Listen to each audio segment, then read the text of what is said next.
Yeah, hi everyone. Thank you for taking time to join today. I'm Adam Close, as I mentioned a second ago. I'm based in the UK. Me and Steve are both based in the UK, so nice to match up on time zones on this one, Steve. I'm a solution engineer here at Octopus Deploy. I've been here just over 4 years. And I reached out to Steve to see if we could talk about platform engineering, and he gladly said yes. So Steve, thank you for joining us tonight, and I'll let you introduce yourself. Thanks for inviting me. My name's Steve Fenton. I'm a lead technical content creator at Octopus. I've been here for almost 2 years, but before that, I've been using Octopus for a long time. I'm a bit of an Octopus fan. So my background is in software engineering and leading development teams in various industries. Nice, So cool, today we wanted to kind of go over a few things to do with platform engineering. We wanted to very quickly touch on what platform engineering is. And we also wanted to tie it back to team topologies and internal developer platforms. Um, and we wanted to use boredom and anxiety as a way of guiding us in the platform engineering journey, because most people want to avoid boredom and prefer not to be anxious. So we're then going to talk about a bit of a decision model around platform engineering, which brings in some of the foundations that you need to do it well, but also suggests potentially some other routes if platform engineering isn't the right fit for you. So let's move on to platform engineering. Um, Most of the people talking about platform engineering are talking about it in terms of improving developer satisfaction, making developers happy so that they can do better work. And mostly it's in terms of reducing the cognitive load. So developer satisfaction predicts software delivery performance. We're seeing this in a lot of the research that's coming out. And software delivery performance makes organizations perform better. So there are good business reasons to make developers happy, other than just it seems like the right thing to do. Um, with cognitive load, we've been asking developers to take on more and more work, and in some cases, potentially a bit too much. And the overload is leading to burnout and poor performance. There's also been an almost constant battle in software development about standardization. Um, Having less fragmentation is a good thing, but forcing developers to work in a specific way removes their autonomy and can force poor choices on the team. They probably know a lot better about how they should be working than other people in the organization. And the Dora research kind of gives us a high confidence that the link between software delivery performance and organization performance means that this is a problem worth solving. So, Adam, I don't know how you feel yeah, about the standardization problem. yeah. No, a few good things to talk about there. I think you mentioned talking about cognitive load and standardizing on a set of tools and platforms that you might use. So, for example, you know, you have to use this type of database. You have to use this type of infrastructure to host your application. So organizations have done that to standardize to potentially reduce that cognitive load, and that's fully understandable. But then when you do standardize on things like this is the database you have to use because these are the people that we employ. They know this database. You have to use virtual machines or Windows or Linux to host, or even more granular. You have to use the Windows machines to host your application. Um, what that does is actually reduce potentially the performance of the application. The type of application that you're building might be better suited to run in Kubernetes, and a different type of database, for example. It might be better suited to some applications and not others. So I really like providing standardization, but also giving developers choice of what tools that they can use for building their applications. And I think that's where we talk about golden paths, where with platform engineering we can build golden paths to give the developers choice of where they deploy their applications. Yeah, I think that's a good point. I think standardization can really help you as a developer when the decision isn't a crucial one about how the application is going to work. So you can remove a whole bunch of decisions by just using the things we always use. But then when there's like a real good reason to use something different, you should be able to try that out and you should be able to experiment within the team. So the standardization is like a way of shortcutting a whole bunch of decisions, but then you can actually specifically target decisions and make different ones if that's better for the application. Yeah, definitely. I think as well with well, one of the things I always like to I always look at the job postings now for developers and full stack developers. You know, all the different skills a developer sometimes has to learn to join an organization. You can really see just from a job posting what kind of cognitive load they're going to be under before they even join. So yeah, hopefully with platform engineering, that can be streamlined a little more. Absolutely. So let's move on to team topologies. Um, the idea about platform teams comes from this book by Matthew Skelton and Manuel Pays. Um, in team topologies, there are various different team types and interaction modes that help you to describe really good interactions within your organization. It's like a kind of design book for how you design teams. And platform teams are a special type of team because they're fractal and they can include all of the other team types within them. So the specific combination of a platform team dedicated to building an internal developer platform is what we call platform engineering. So it's very closely related to this concept of team topologies. And within that platform team, you might have complicated subsystem teams, and their job is to take something, for example, Kubernetes, and then supply it to the developers in a way that makes it easier to consume. Um, uh, or it might be that those people are stream aligned and they're helping to create this product, which is the platform developers are going to use in the organization. Cool. Yeah. So I kind of wondering this with platform engineering, Steve, and kind of what skill sets you actually need in a team. And for example, we just talked about supporting different golden paths in an organization. And let's just take for example, we have some teams that deploy Lambda functions in AWS. We've got some teams that use Azure Container Service. They're across multiple clouds. I always find to see.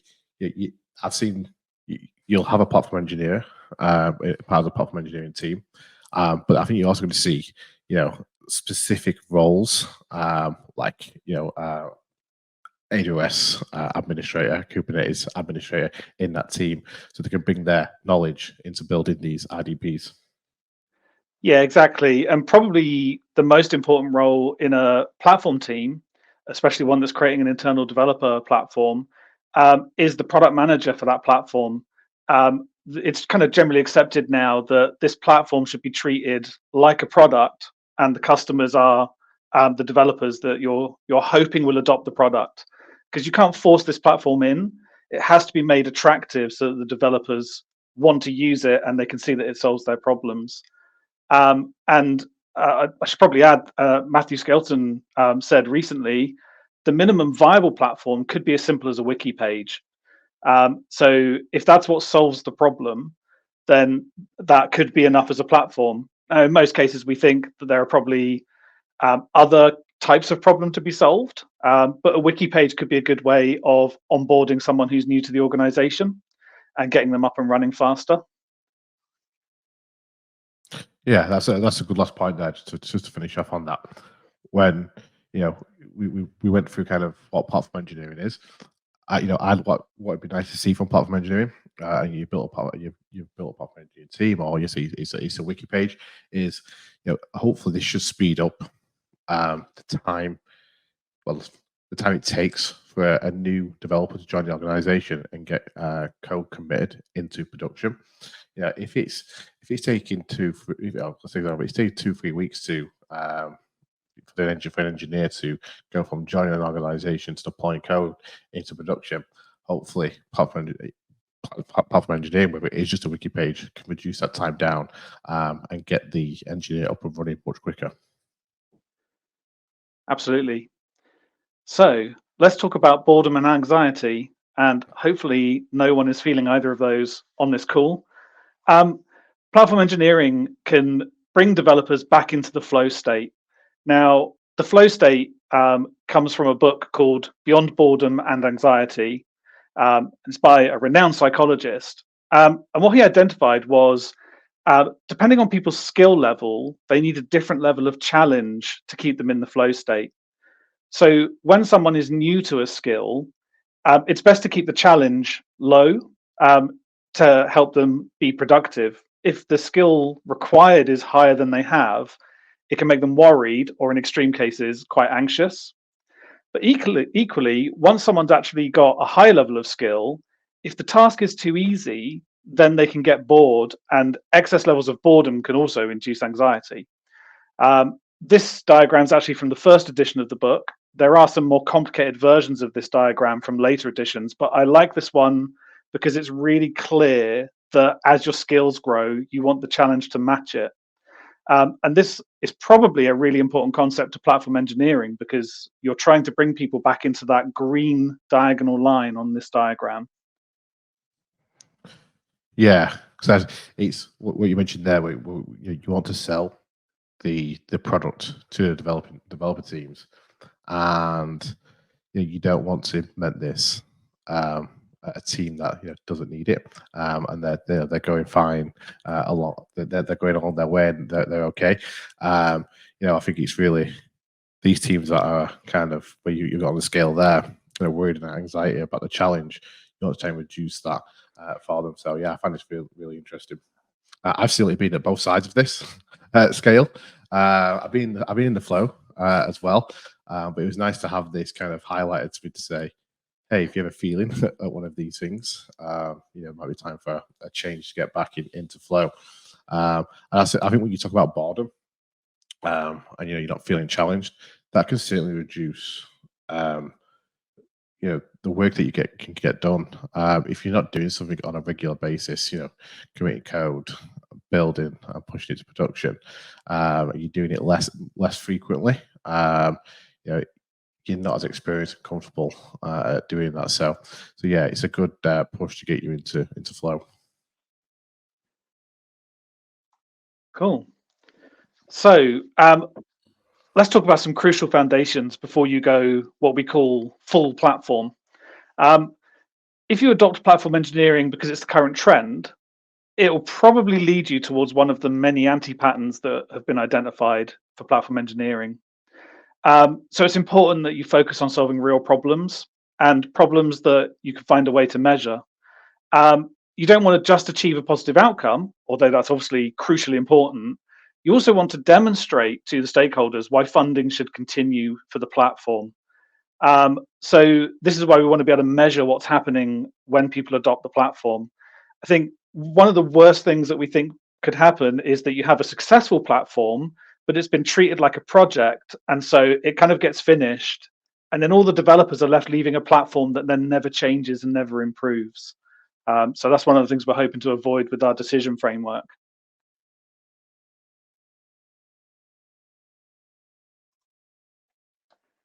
So that leads us neatly onto, when should you adopt platform engineering? So we've boiled it down to a set of 8 questions. Sometimes it leads you to a different answer that isn't platform engineering. And that's not because we don't like platform engineering. It's because we think we want to apply it in the right circumstances, and you might just not be there yet. You might not be in the state where you need it just yet. We also want to make sure that the foundations are in place to make the adoption successful.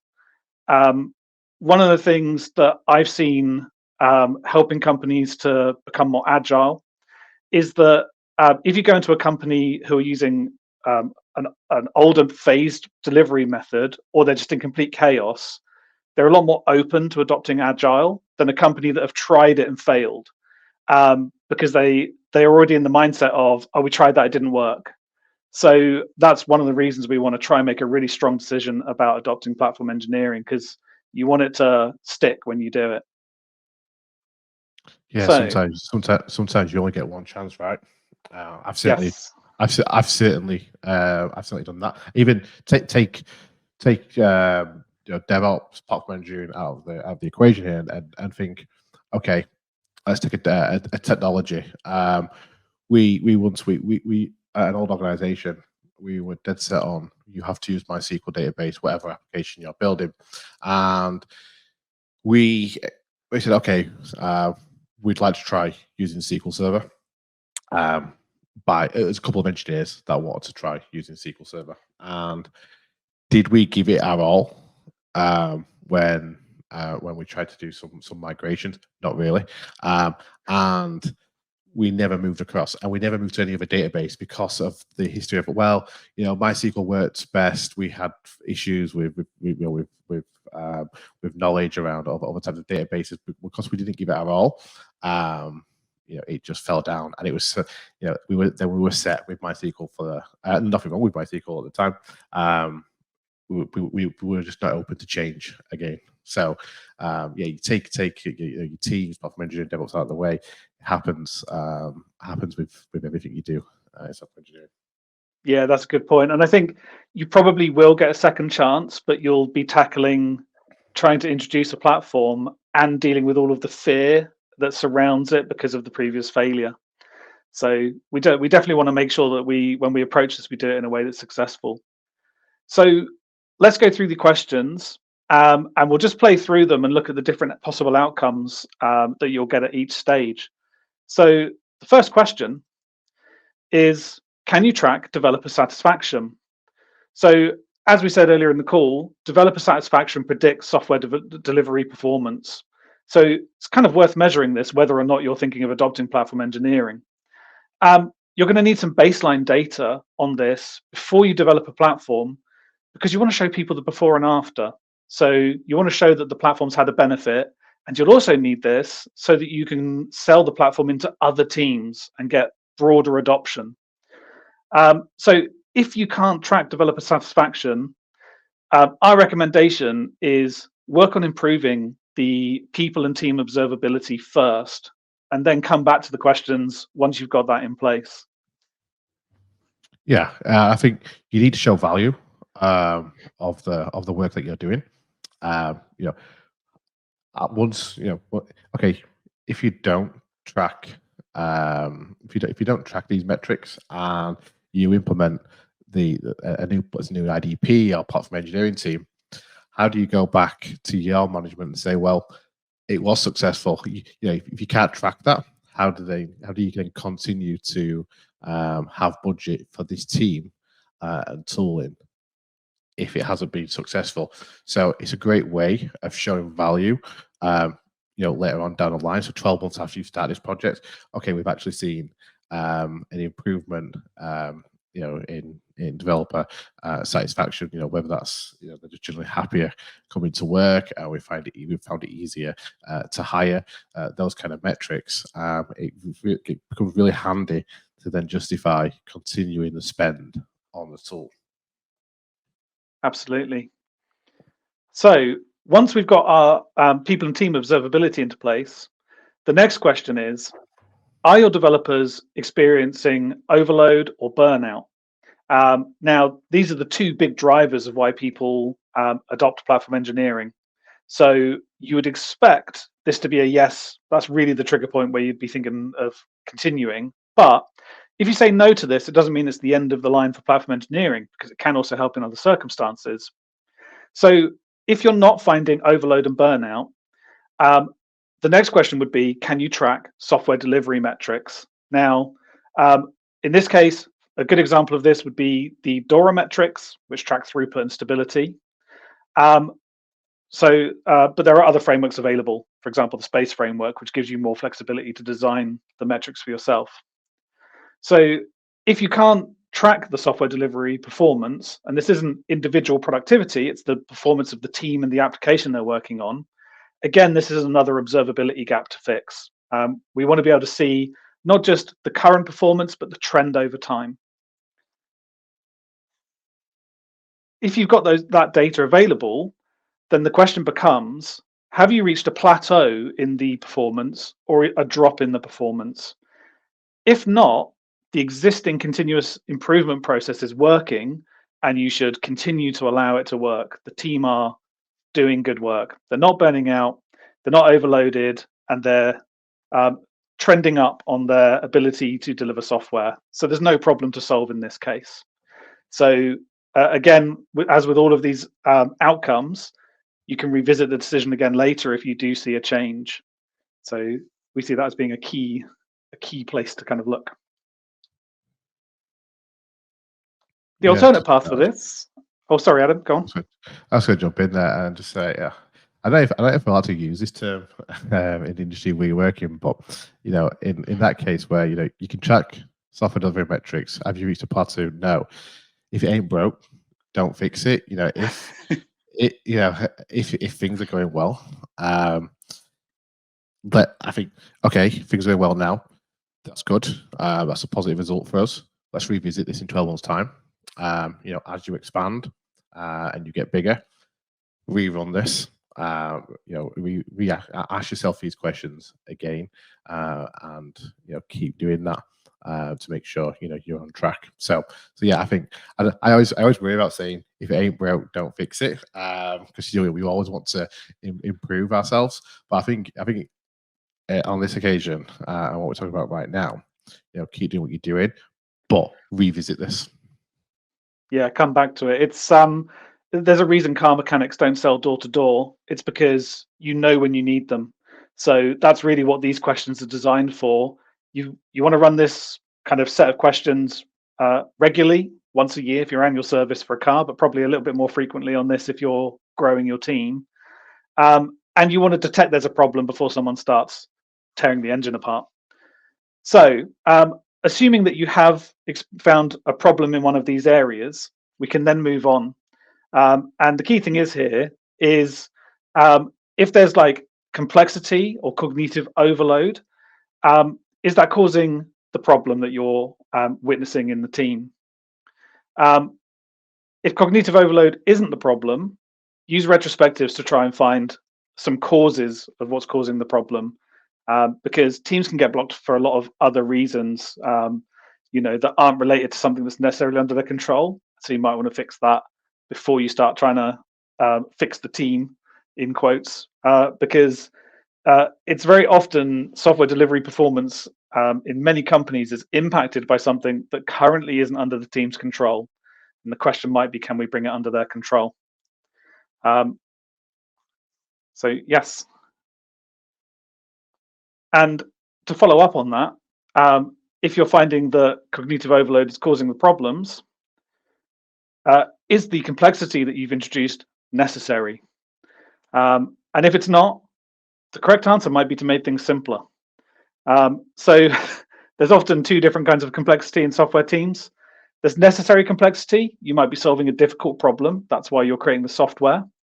But sometimes you have to admit that the complexity has been introduced maybe accidentally. For example, I worked on a team and we were convinced that we would want to swap out some functionality, and we created this incredible architecture that allowed us to plug in different functionality dynamically. And it was incredibly complicated, and we eventually realized that the only plugin we ever loaded was the default one that we created. So we had to remove that architecture, even though we were really in love with it because it was so cool. So that's an important thing to bear in mind. Yeah, I think we've all been there, Steve. I think it happened to me a few times, but the one that stands out.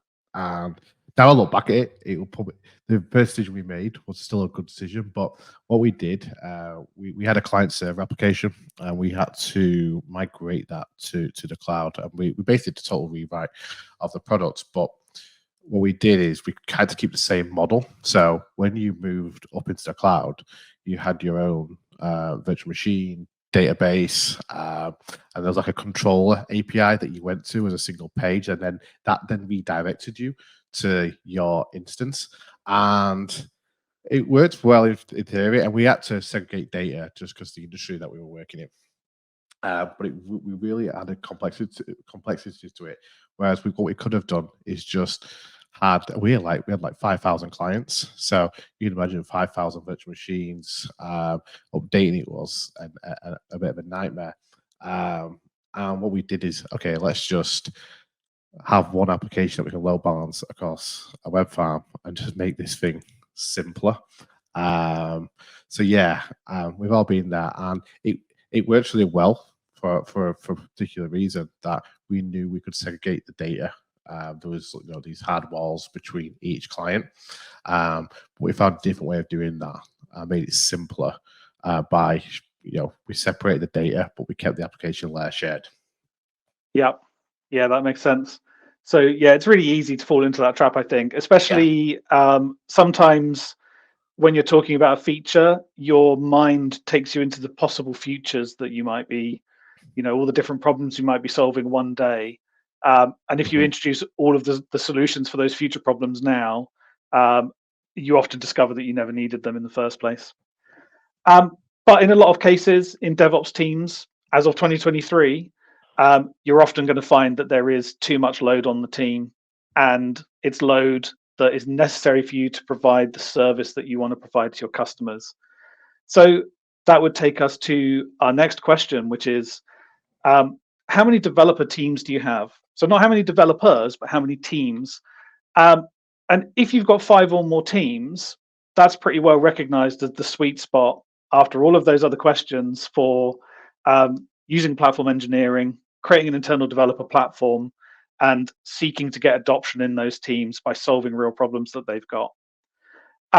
If you've got fewer than 5 teams, then it's a question of whether or not you have a shortage of the kind of skills that you might need in your platform engineering team. So examples for that might be people who understand your build systems or your deployment automation or infrastructure and operations.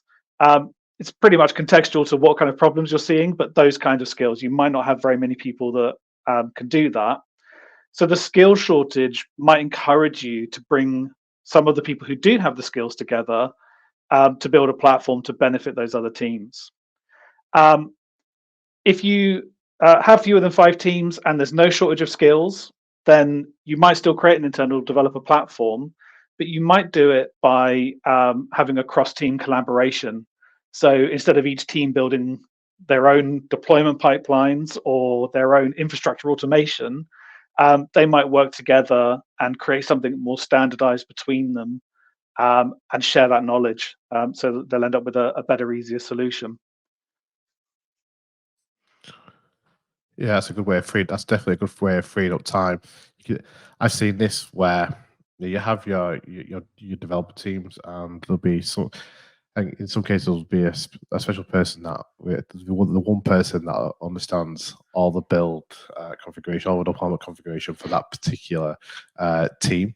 And actually a single point of failure sometimes in those teams. So I think using those people to then they're doing the exact same in the other team. The other team are doing it slightly different.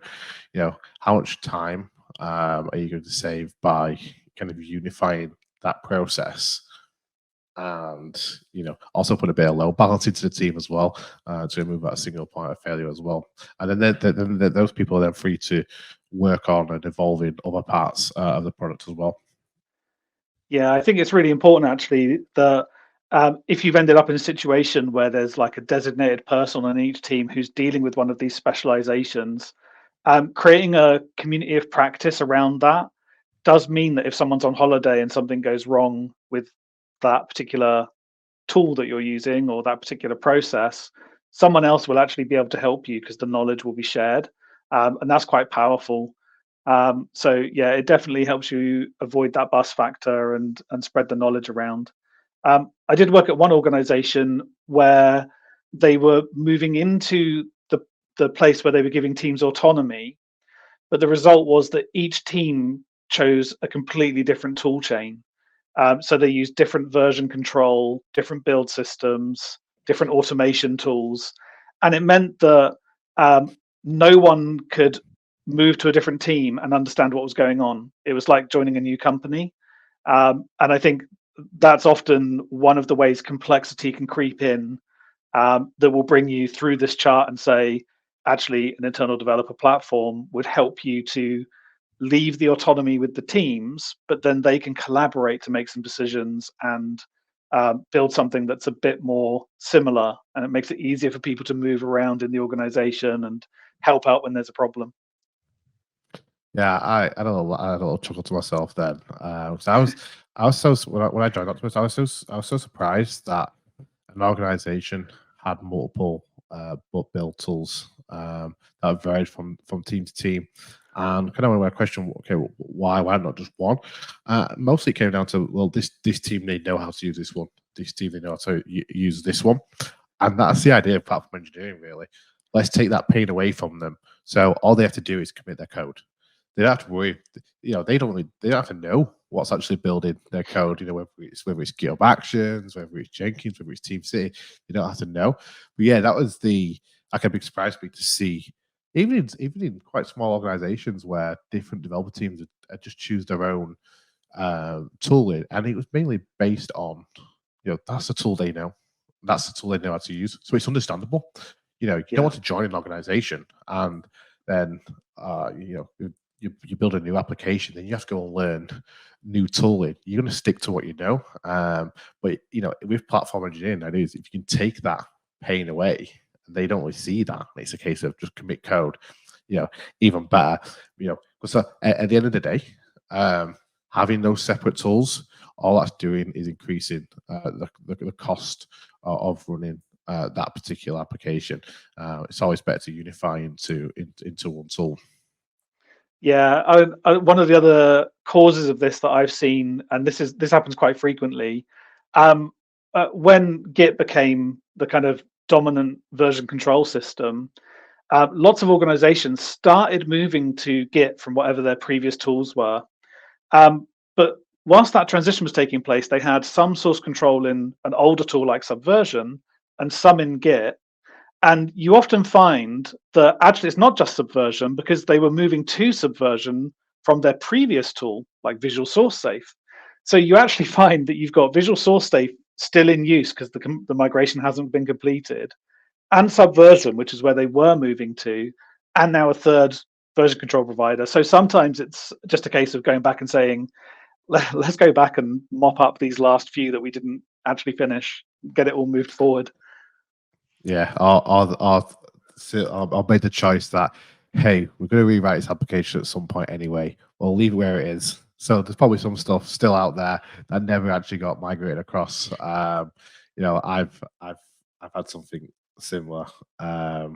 We used to have this application. It was written in VB6, and we said, okay, we're gonna rewrite this into .NET. So let's just keep everything as it is. And the way it was a case of a virtual machine with the VB6 IDE on. It was like 200 gig in size.